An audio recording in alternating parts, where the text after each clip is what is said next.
नमस्कार दोस्तों, होली जिसे रंगों के त्योहार के रूप में भी जाना जाता है, भारत और दुनिया के अन्य हिस्सों में हिंदुओं द्वारा मनाए जाने वाले सबसे जीवंत और खुशी वाले त्योहारों में से एक है। प्राचीन हिंदू पौराणिक कथाओं और सांस्कृतिक परंपराओं में निहित होली वसंत के आगमन, बुराई पर अच्छाई की विजय और जीवन और प्रकृति के नवीनीकरण का प्रतीक है। होली की उत्पत्ति का पता विभिन्न हिंदू पौराणिक कहानियों से लगाया जा सकता है, जिनमें सबसे लोकप्रिय कहानियों में से एक होलिका और प्रहलाद की कहानी है। हिंदू पौराणिक कथाओं के अनुसार हिरण्यकशिपु नाम का एक शक्तिशाली राक्षस राजा था, जिसने मांग की थी कि उसके राज्य में हर कोई उसे भगवान के रूप में पूजे। हालांकि उनका पुत्र प्रहलाद ब्रह्मांड के संरक्षक भगवान विष्णु के प्रति समर्पित रहा। अपने बेटे की अवज्ञा से क्रोधित होकर हिरण्यकशिपु ने अपनी बहन होलिका, जो आग से प्रतिरक्षित थी, की मदद से प्रहलाद को मारने की साजिश रची। होलिका के पास एक विशेष लबादा था जो उसे आग की लपटों से अप्रभावित रखता था। उसने प्रहलाद को अपने साथ अलाव में बैठने के लिए मना लिया। उसका इरादा उसे जिंदा जलाने का था, जबकि उसे कोई नुकसान नहीं हुआ। हालांकि जैसे ही आग भड़की, होलिका से लबादा उड़ गया और प्रहलाद को ढक दिया, जिससे वह आग की लपटों से बच गया। होलिका आग में जलकर भस्म हो गई, जबकि प्रहलाद सुरक्षित बच गया। यह घटना बुराई पर अच्छाई की जीत का प्रतीक है और होली इसी जीत का जश्न मनाती है। होली आमतौर पर 2 दिनों तक मनाई जाती है।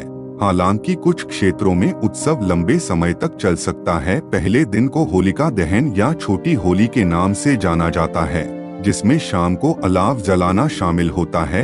लोग अलाव के चारों ओर इकट्ठा होते हैं, गाते हैं और नृत्य करते हैं और बुराई पर अच्छाई की जीत के प्रतीक के रूप में अनुष्ठान करते हैं। धार्मिकता की जीत का संकेत देने के लिए राक्षसी होलिका के पुतले अक्सर अलाव में जलाए जाते हैं।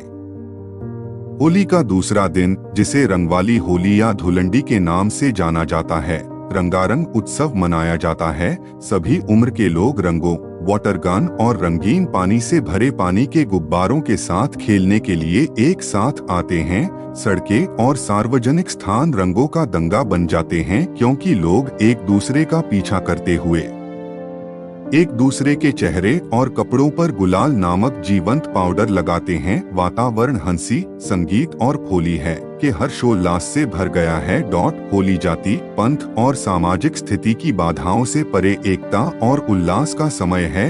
यह लोगों को एक साथ लाता है, भाईचारा और सद्भाव की भावना को बढ़ावा देता है। होली के दौरान पुराने गिले शिकवे माफ हो जाते हैं और दोस्ती फिर से शुरू हो जाती है। यह संकोच त्यागने, सहजता अपनाने और जीवन की सुंदरता का जश्न मनाने का समय है। होली की तैयारियां कई सप्ताह पहले से ही शुरू हो जाती हैं। लोग रंग, मिठाइयां और अन्य उत्सव की आवश्यक वस्तुएं खरीदते हैं।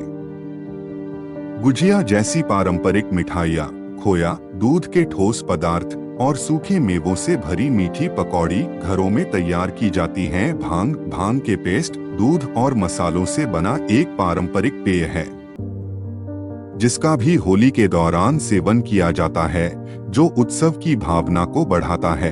होली समारोह में संगीत और नृत्य एक अभिन्न भूमिका निभाते हैं। लोग पारंपरिक होली गीत गाने के लिए इकट्ठा होते हैं, जिन्हें होली के गीत कहा जाता है, और ढोल, ड्रम और अन्य पारंपरिक वाद्ययंत्रों की थाप पर नृत्य करते हैं। होली के दौरान डांडिया, रास और गरबा जैसे लोकप्रिय लोक नृत्य किए जाते हैं, जो उत्सव की सांस्कृतिक समृद्धि को बढ़ाते हैं। होली न केवल भारत में बल्कि दुनिया के विभिन्न हिस्सों में भी मनाई जाती है, जहां भारतीय प्रवासी रहते हैं। यह भारत की समृद्ध सांस्कृतिक विरासत का प्रतीक और विविधता और समावेशिता का उत्सव बन गया है। हाल के वर्षों में होली ने एक पर्यटक आकर्षण के रूप में भी लोकप्रियता हासिल की है। दुनिया भर से लोग इस जीवंत उत्सव का प्रत्यक्ष अनुभव करने के लिए भारत की यात्रा करते हैं। पर्यटकों का अक्सर उत्सव में शामिल होने, त्योहार के रंगों और उत्साह में डूबने के लिए स्वागत किया जाता है। अंत में, होली सिर्फ रंगों के त्योहार से कहीं अधिक है। यह जीवन, प्रेम और बुराई पर अच्छाई की विजय का उत्सव है। अपने रंग बिरंगे रीति रिवाजों और परंपराओं के माध्यम से होली लोगों को एक साथ लाती है, समुदाय और अपनेपन की भावना को बढ़ावा देती है। यह एकता और सद्भाव के मूल्यों की पुष्टि करते हुए खुशी, क्षमा और विविधता की सुंदरता को अपनाने का समय है।